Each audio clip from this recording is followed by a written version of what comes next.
আমাদের প্রশ্ন হলো, এক দোকানদার 12 দিনে 504 টাকা আয় করলেন। প্রথম 4 দিনের গড় আয় 40 টাকা হলে বাকি দিনগুলোর গড় আয় কত?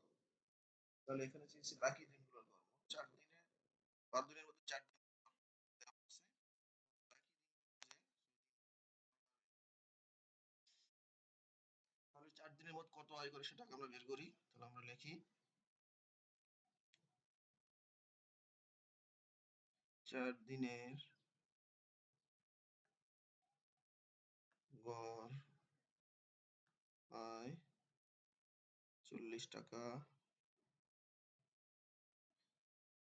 অতএব 4 দিনের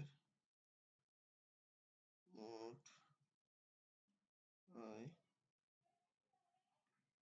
40 গুণন 4, 60 টাকা। তাহলে আমাদের মোট 12 দিন, তাহলে দিন বাকি থাকে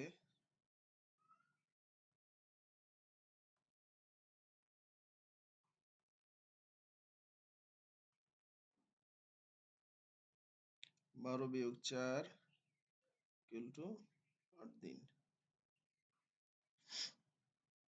তাহলে 8 দিনের মোট আয়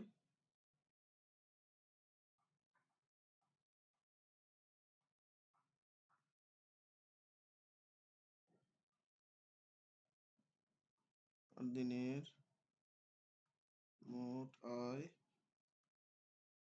মোট 12 দিনের আয় থেকে 4 দিনের আয় বাদ দিলে আমরা 8 দিনের আয় পাবো। তাহলে 12 দিনের আয় হলো 4, বাকি 4 দিনের আয় হলো 160। আমরা যদি বিয়োগ করি 0, 0, 4, 6 আসে 10 মিলতে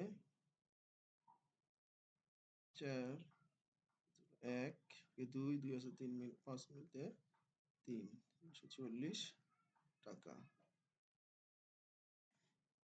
অতএব 8 দিনের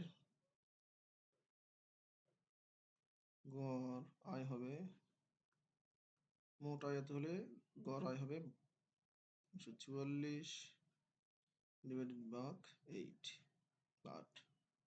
8 দ্বারা যদি আমরা এগুলোকে বাদ দিই 3 4 8 32, 2 24, 8 24।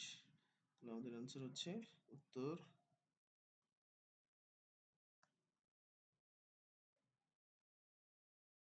43 টাকা। তাহলে আমাদের অ্যান্সার হলো ক।